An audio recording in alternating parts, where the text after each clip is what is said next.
अस्सलामु अलैकुम रहमतुल्लाहि व बरकातुहू। अल्हम्दुलिल्लाहि वहदा व अशहदु अल्ला इलाहा इल्लल्लाह वहदहु ला शरीका लहु व अशहदु अन्ना मुहम्मदन अब्दुहु व रसूलुहु अम्मा बाद। आज हम इंशाअल्लाह बात करेंगे फ़िदिये के मसले पर। यानी रमज़ान में कुछ लोग ऐसे होते हैं जो रोज़ा नहीं रख सकते हैं और उसकी जगह पे वो फ़िदिया दे सकते हैं। तो इस पर हम बात करेंगे कि ऐसे लोग कौन हैं और उनके मसाइल क्या हैं। तो आइए सबसे पहले हम ये देख लेते हैं कि कौन लोग ऐसे हैं कि जो रोज़ा ना रख के फ़िदिया दे दें तो चल जाएगा। याद रखें कि ये गुंजाइश हर शख्स के लिए नहीं है। ये ना समझें कि कोई भी आदमी जो रोज़ा नहीं रखता है वो फ़िदिया दे दे तो उसका मसला हल हो जाएगा, ऐसा हरगिज़ नहीं है। मिसाल के तौर पर अगर एक औरत हैज़ की हालत में है और वो रोज़ा नहीं रखती है तो वो फ़िदिया नहीं दे सकती, बाद में उसे रोज़ा ही पूरा करना है। ऐसे ही एक आदमी सफ़र में है और सफ़र की मुश्किलात की वजह से उसने रोज़े नहीं रखे तो अब बाद में वो फ़िदिया नहीं दे सकता, उसे रोज़ा ही रखना है। तो ये जो गुंजाइश है फ़िदिये की, ये सबके लिए नहीं है। ऐसा नहीं कि कोई भी रोज़ा छोड़ दे फ़िदिया दे दे हो जाएगा। हत्ता कि कुछ बदनसीब लोग जो सिरे से रोज़ा रखते ही नहीं, आमदन बगैर किसी उज़्र के रोज़ा छोड़ देते हैं, रोज़ा नहीं रखते हैं। वो सोचते हैं कि हम किसी को खाना खिला दें, पैसा दे दें तो हमारी तरफ से रोज़ा हो जाएगा। क़त्अन नहीं, क़त्अन नहीं। तो सबसे पहले ये ज़हन में रख लें कि हर आदमी फ़िदिया दे के रोज़ों से नहीं बच सकता है। यानी कई ऐसे हज़रात हैं कि जिनके लिए किसी उज़्र की बिना पर गर्चे ये गुंजाइश है कि वो रोज़ा छोड़ सकते हैं, लेकिन बाद में उन्हें रोज़े पूरे करने पड़ेंगे। अलबत्ता कुछ लोग हैं जिनके लिए गुंजाइश है कि वो रोज़ा नहीं रखेंगे, फ़िदिया देंगे। ये लोग कौन हैं वो मैं आपके सामने वाज़े करता हूँ। एक है दायमी मरीज़। अगर कोई शख्स हमेशा के लिए मरीज़ हो गया, डॉक्टर ने कह दिया कि अब ये मौत तक बीमार रहेगा, हमेशा बीमार रहेगा, ठीक ही नहीं हो सकता है, लाइलाज हो गया, तो फिर ऐसा शख्स रोज़ा नहीं रखेगा, फ़िदिया देगा। जो दायमी मरीज़ है और किसी मुश्किल में पड़ गया है तो ऐसे शख्स के लिए रोज़ा नहीं है बल्कि ये फ़िदिया देगा। और ऐसे ही दूसरा शख्स जो फ़िदिया दे सकता है रोज़े के बदले में, ये वो शख्स होगा जो बीमार तो है लेकिन आर्जी तौर पर, टेम्परेरी आर्जी तौर पर, मुस्तकिल बीमार नहीं है, आर्जी तौर पर, और उसका इरादा ये था कि जैसे मैं ठीक हो जाऊंगा क़ज़ा करूंगा, लेकिन बाद में वो दायमी मरीज़ हो गया, यानी रोज़ों की क़ज़ा नहीं कर सका।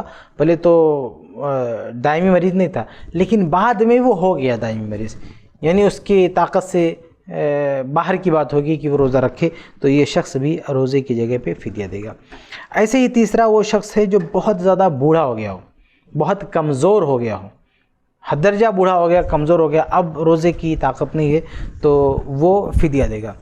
ऐसे ही तीसरे नंबर पर हामिला और मुर्ज़िया हैं। हामिला यानी हमल वाली औरत और मुर्ज़िया यानी दूध पिलाने वाली औरत। तो ये दो टाइप की औरतें ऐसी हैं कि जिनके लिए रोज़ा नहीं रखना है बल्कि फ़िदिया देना है। इनको फ़िदिया देना है। इनको भी ये अगर हमल की वजह से रोज़ा छोड़ती हैं या बच्चे को जो दूध पिला रही हैं उसकी वजह से रोज़ा छोड़ रही हैं तो इनको बाद में रोज़े नहीं रखने, इनको सिर्फ फ़िदिया देना है। तो ये चार किस्म के लोग हैं जो रोज़ा ना रख के फ़िदिया दे सकते हैं। कुछ लोग यहाँ पे पांचवी किस्म भी बयान करते हैं, पागल और अहमक की, लेकिन हकीकत यह है कि पागल और अहमक मुकल्लफ़ ही नहीं है। वो ना रोज़ा रखेगा ना कफ़ारा देगा, क्योंकि वो सिरे से मुकल्लफ़ ही नहीं है इबादत का, इसलिए ना रोज़ा है ना उसके लिए कफ़ारा है। अब आइए ये देख लेते हैं कि फ़िदिये की मिक़दार क्या है, कि एक आदमी अगर रोज़े के बदले में किसी को फ़िदिया देना चाहता है तो उसकी मिक़दार क्या है। तो देखें किसी भी हदीस में इसकी कोई तहदीद नहीं है, कितना किसी को देगा इसकी कोई तहदीद नहीं है।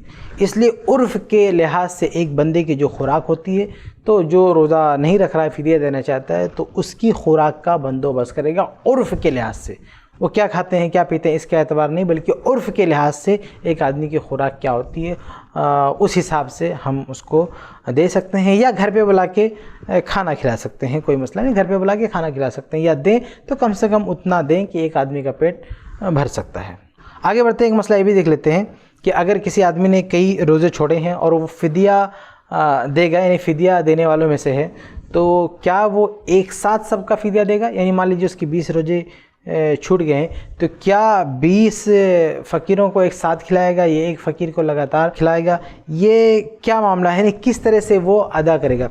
तो देखें इस बारे में भी कुरान हदीस में कोई पाबंदी नहीं, इसलिए जिस हिसाब से चाहे दे सकता है।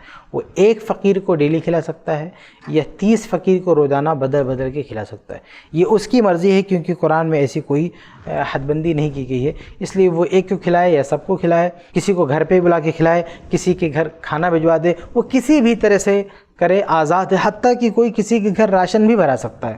یعنی اگر کوئی شخص 30 دنوں کا کفارہ ادا کرنا چاہتا ہے تو وہ جا کے کسی غریب کے گھر پہ 30 دن کا راشن بھرا دے، اس کا سارا جو خرچہ آتا ہے تیل کا اور فلاں کا اور سبزی کا فلاں کا، وہ سارے پیسے بھی اس کو دے ڈالے. تو ایسا بھی کر سکتا ہے کہ جا کے وہ راشن بھرا دے، پورا فدیے کا انتظام کر دے.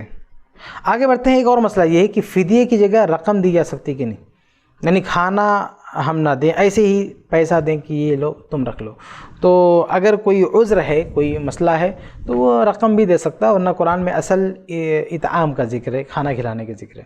لیکن اگر کسی مصلحت کا تقاضا ہو، ضرورت ہو، اسے پیسہ دینا پڑے تو پیسہ بھی، رقم بھی اس کو دی جا سکتی ہے. انشاءاللہ اس میں کوئی حرج کی بات نہیں ہے. تو یہ چند باتیں تھیں رمضان میں روزوں کے فدیے سے متعلق. اللہ تعالی ہم سب کو اسلامی تعلیمات کے مطابق زندگی گزارنے کی توفیق دے. آمین رب العالمین.